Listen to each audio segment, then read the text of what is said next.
আসসালামু আলাইকুম। এখন দেখবেন সংবাদ শিরোনাম। ৩ জেলায় জামায়াত আমিরের নির্বাচনী জনসভা, নারী ইস্যুকে কাজে লাগিয়ে ফায়দা নিচ্ছে একটি দল, কিশোরগঞ্জের ডাক্তার শফিকুর রহমান। ধর্ম ব্যবহার করে মানুষকে বিভ্রান্ত করছে একটি পক্ষ, অভিযোগ মির্জা ফখরুলের। নির্বাচনী জনসভায় যোগ দিতে কাল বরিশাল যাচ্ছেন তারেক রহমান। সারা দেশে জমজমাট নির্বাচনী প্রচার, এলাকার উন্নয়ন সহ প্রার্থীদের নানা প্রতিশ্রুতি, ভোটারদের প্রত্যাশা শান্তিপূর্ণ পরিবেশ। সহিংসতা হলে অতীতের তুলনায় ভালো ভোটের আশা স্বরাষ্ট্র উপদেষ্টার। দলীয় এজেন্ডা বাস্তবায়নের প্রমাণ মিললে বাহিনীর সদস্যদের বিরুদ্ধে কঠোর ব্যবস্থার হুঁশিয়ারি। এতক্ষণ দেখছিলেন সংবাদ শিরোনাম, এখন দেখবেন বিস্তারিত। ময়মনসিংহে নির্বাচনী জনসভায় বক্তব্য রাখছেন জামায়াত আমির। সরাসরি যাচ্ছি তার বক্তব্যে। তাদেরকে সেইভাবে সমন্বয় করবো ইনশাআল্লাহ। সম্মানিত ভাইয়েরা, গতকালকে আমি একটা বক্তব্য রেখেছিলাম যে বাংলাদেশে মুক্তিযুদ্ধটা শুরু হয়েছিল কিভাবে, সেনাবাহিনীর দ্বারা। আমি বললাম কি, পত্রিকা লেখলো কি, আশ্চর্য ব্যাপার। তাই আমি বুঝতে পারছি আমাদেরকে নিয়ে তারা খুব মজা পায়। আসলে আমি বলি একটা, তারা ইচ্ছা করে লেখে আরেকটা। প্রতিবাদ দেয়া হয়েছে এই ছোট্ট করে ছাপবে, ততক্ষণে চরিত্র হননের কাজটা শেষ হয়ে যাবে। আমরা অবাক, কেন? মিডিয়া তো জাতির দর্পণ, তবে এটাও ঠিক, সব মিডিয়া এটা করে না। এই দুই একজন সমাজটাকে অস্থির করার জন্য, অশান্তিতে ফেলার জন্য দুই একজনই যথেষ্ট। তাদের সকলের প্রতি আমার বিনয়ী অনুরোধ, যা বলবো আপনার পছন্দ হয় ওইটাই প্রকাশ করবেন, প্রচার করবেন। যা বলবো না, আপনার মনের মাধুরী আর কল্পনা স্বপ্ন মিশিয়ে আমার কথা আপনি প্রচার করবেন না। যদি এটা করেন আমার উপরে জুলুম হবে। আমার কথা পছন্দ হয় না, আপনি ফেলে দেন, কিছুই প্রচার করিয়েন না। কিন্তু প্রচার করতে হলে আমার কথাটা হুবহু আমার মতো করে প্রচার করতে হবে।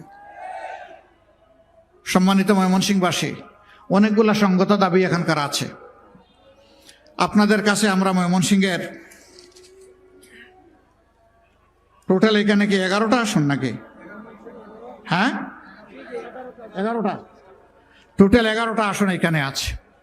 আপনারা প্রথম ভোটটা তো ইনশাল্লাহ হাতে দিচ্ছেন, দ্বিতীয় ভোটটা কিসে দিবেন? না শুধু পাল্লায় দিলে ইনসাফ হবে নাকি? আমরা তো ইনসাফ কায়েম করব। মানে 11 দলের পক্ষ থেকে যাকে যেখানে দেয়া হয়েছে তাকেই দিতে হবে ইনশাল্লাহ। কি দুর্বল জি না শক্ত জি? মাশাল্লাহ মাশাল্লাহ মাশাল্লাহ। এবার আমি একে একে এই সমস্ত বন্ধুদের হাতে আমি প্রতীক তুলে দিচ্ছি।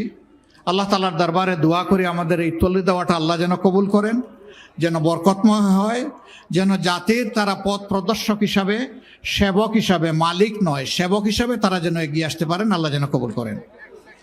প্রথমেই ময়মনসিংহ 1।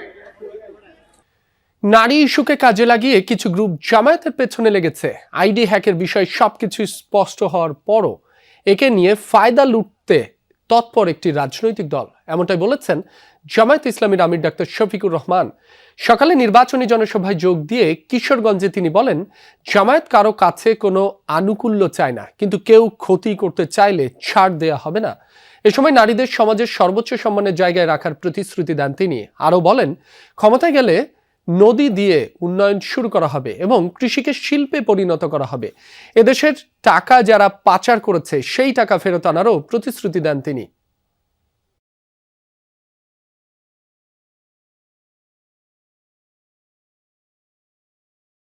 আইডি হ্যাক করে অত্যন্ত নোংরা মেসেজ সেখান থেকে দেওয়া হয়েছে। আমাদের আইটি টিম ব্যবস্থা নিয়েছে এবং পেয়েও গেছে যে কোন জায়গা থেকে কারাই কাজ করেছে। আশ্চর্যের বিষয়, একটি রাজনৈতিক সংগঠন এই সব কিছু স্পষ্ট হওয়ার পরেও এইটা নিয়ে তারা এখন ব্যবসা করছেন।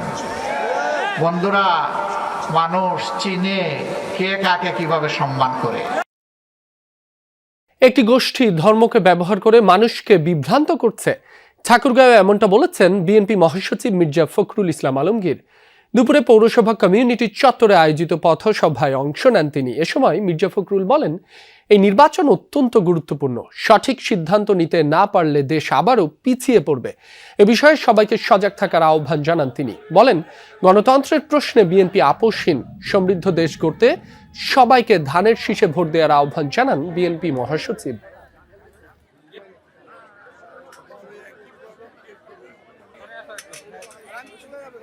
ভোটের সময় মানুষ বিভিন্নভাবে মানুষকে বিভ্রান্ত করে। আপনি হাসিনের উপর থেকে জিততে ভুল বুঝাই যায় বিভিন্নভাবে। দুর্ভাগ্যজনকভাবে আমাদের সেই কাজটা হচ্ছে। এখানে ধর্মকে ব্যবহার করে মানুষকে বিভ্রান্ত করার চেষ্টা করা হচ্ছে। প্রায় 2 দশক পর কাল বরিশাল যাচ্ছেন বিএনপি চেয়ারম্যান তারেক রহমান। দলের চেয়ারম্যানকে বরণ করে নিতে প্রস্তুতিও চলছে জোরে সোরে। বেলস পার্ক মাঠে মঞ্চ তৈরির কাজ শেষের দিকে।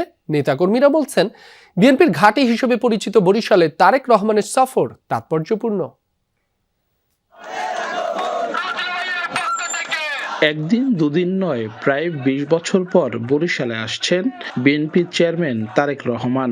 দলের কাণ্ডারির আগমন উপলক্ষে আনন্দের জোয়ার নেতাকর্মীদের মাঝে। সাজ রব গোটা দক্ষিণাঞ্চলে। আমরা সামনাসামনি তাকে দেখব, তিনি সামনাসামনি আসবেন, আমাদের সাথে হাত মিলাবেন। এটার চাইতে তো বড় পাওনা কিছু নাই। বিভিন্ন ধরনের আমাদের ফেস্টুন, ব্যানার এবং আমাদের ক্যাপ, তারপর গেঞ্জি, এগুলো কিন্তু অলরেডি আমরা বানানো শুরু করেছি। বরিশালের মানুষ তাকে অধীর আগ্রহে অপেক্ষা করছে, তাকে ব্যাপক সম্বর্ধনার মাধ্যমে গ্রহণ করার জন্য। জনসভার মঞ্চে পরিচয় করিয়ে দেয়া হবে বরিশাল বিভাগের 21 আসনের বিএনপি ও জোটের প্রার্থীদের।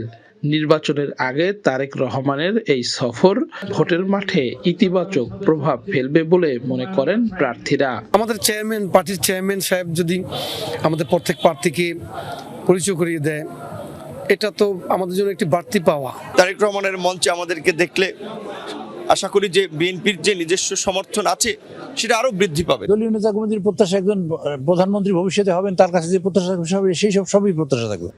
বিএনপি চেয়ারম্যানকে বরণ করে নিতে প্রস্তুত দক্ষিণাঞ্চলের নেতাকর্মীরা। উচ্ছ্বাস উদ্দীপনার মাঝেও মাথায় রাখা হচ্ছে নির্বাচনী আচরণবিধি। আমরা তাকে বরণ করার জন্য সর্বরকম প্রস্তুতি নিচ্ছি। আপনারা জানেন যে ইতিমধ্যে আমরা একটা বিভাগীয় প্রস্তুতি সভা করেছি। আমাদের 19টি ধানের শীষের আসনের প্রার্থীরা সেখানে উপস্থিত ছিলেন। আমরা ইচ্ছা মতো তাকে বরণ করতে পারবো না, আমাদের মনের ইচ্ছা মতো, কারণ নির্বাচনী কিছু আইন টাইন আছে, তার মধ্যে থেকে তা যা করা যায়। পূর্ব নির্ধারিত কর্মসূচি অনুযায়ী বুধবার বেলা 12টায় ঐতিহাসিক বেলস পার্ক ময়দানে জনতার উদ্দেশ্যে ভাষণ দেবেন বিএনপির চেয়ারম্যান তারেক রহমান। দর্শক, তারেক রহমানের নির্বাচনী জনসভার প্রস্তুতি নিয়ে আরো খবর জানাতে বরিশাল থেকে যুক্ত হচ্ছেন সহকর্মী কাউসার হোসেন। কাউসার, সফরে তারেক রহমানের বিভাগীয় কর্মসূচি সম্পর্কে বিস্তারিত জানাবেন। সাধারণ মানুষের আগ্রহ কেমন দেখছেন, কতটা উচ্ছ্বসিত তারা?